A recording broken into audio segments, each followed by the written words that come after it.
All right, Beaver Nation, we're back again. Got another amazing alum with us. We got Jacob Melton, former Beak, former Beeve, and now Houston Astro. And it's been fun watching these last couple of years, Melt, jumping into the minor leagues and building your way up. Finished up at AAA this year. Had a tremendous career here at Oregon State. One of the all-time legends and favorites. And I guess I play a little partial too. Like I always share stories of you and your work ethic with our new guys now as well. But Jacob, thanks for joining us. Yeah, absolutely. Happy to be here. Oh, my man. Hey, and I know, well, we'll get into that here in a minute, but 64th overall pick, and I guess I'm a little biased. I saw you as, top five pick personally, but doesn't matter what pick you are, my man. Long career ahead of you. But I think all of us, as always, want to know, what were some of your favorite moments and memories here at Oregon State? Yeah, I mean, obviously, all the on-field, playing the games with the guys is awesome, but I think the relationships and the time that you get to spend outside of practice and outside of the group setting is kind of what really sticks with you. So I think some of my favorite memories are just kind of getting the extra hours in up in McKay. Obviously, that'll be a little different for guys now at the new facility, but the old Dusty McKay was one of my favorite spots. Spent a lot of time up there with Meckler and Boyd, and I think some of those memories, just kind of late nights after practice, were the best for me here. I think the relationships that I built there and the camaraderie with the guys is something that stuck with us and made it a little easier to translate into the game when you can really trust the guys and know that they've been putting the work in and putting in the dedication that I shared with them as well. Love that, man. And that's, we've actually had some of our future Beeves mention that as well, as like, man, I've just always heard about, the grittiness of going up top and getting that late night work in. So now we have this beautiful new facility out there, but I know some guys are going to miss that tradition of going up top late in the night. Now they're just going to be rolling out into center field with the lights and the cages and the weights and all the tech and all that stuff. But hey, that brings up another big point, your work ethic. So what is, I guess, it's always been a constant. Everyone knows it who's been around you.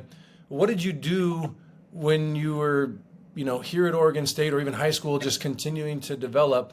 And what are you doing now to make such big adjustments in your game? Because there's always more to do.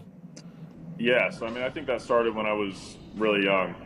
Just kind of spent a lot of time with my dad. Baseball is something that I got into just to be able to spend more time with him, and he really helped grow the love for the game for me, and that never really left. So when I got here, it was a really big piece because I saw when I first got on campus that I wasn't going to be good enough to play here, and going into the COVID year, obviously a very small sample, but did not perform well at all. So going into that next year, I knew that there was going to be a lot of changes that needed to be made. So kind of really got after it and had a good group of guys around me that helped enforce that. So I think it's kind of a combination of just the love for the game, and then when you're put in a position where you're not in a position to be able to perform yet, I think that kind of builds a fire under you to go out and put in even more work than you normally would.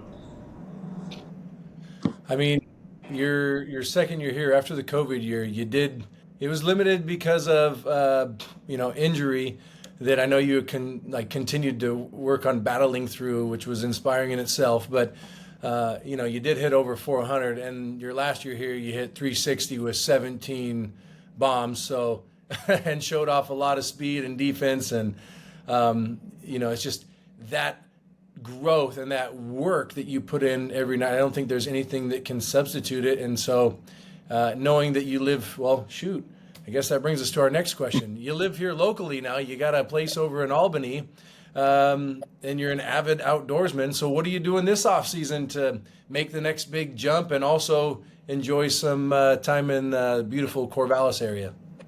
Yeah, so I think it's going to be a pretty good blend of spending some time outdoors, but also kind of getting back in the lab and addressing some of the changes that I feel needed to be made coming out of this last year. I felt like I made some good growth from year one to year two, but obviously want to put myself in a position to go perform at the highest level of professional baseball. So Definitely some stuff that we're gonna address this offseason, small swing changes and some stuff like that. But outside of baseball, probably spend some time hunting and fishing, like I always do. But nothing too crazy on the docket as of yet. Nothing too big planned. But I'm definitely excited to be able to spend some time here, and obviously the new hitting facility is going to be really big for the offseason plans.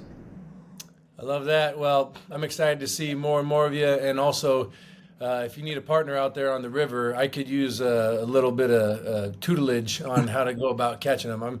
I got the cast down. I just don't seem to find the right holes, I guess, when it comes to bringing in that big steely. And so I typically know around January we'll get out there over on the Alsea or Salette. So don't be shy. Let me know when you're heading out, and I'll roll with you. Perfect. Sounds good. We'll make a plan for it. Right on, Jacob, man. Thanks for having you. You're the man. I'm excited to see more and more of you. Go Beavs. Awesome. Absolutely. Go Beavs.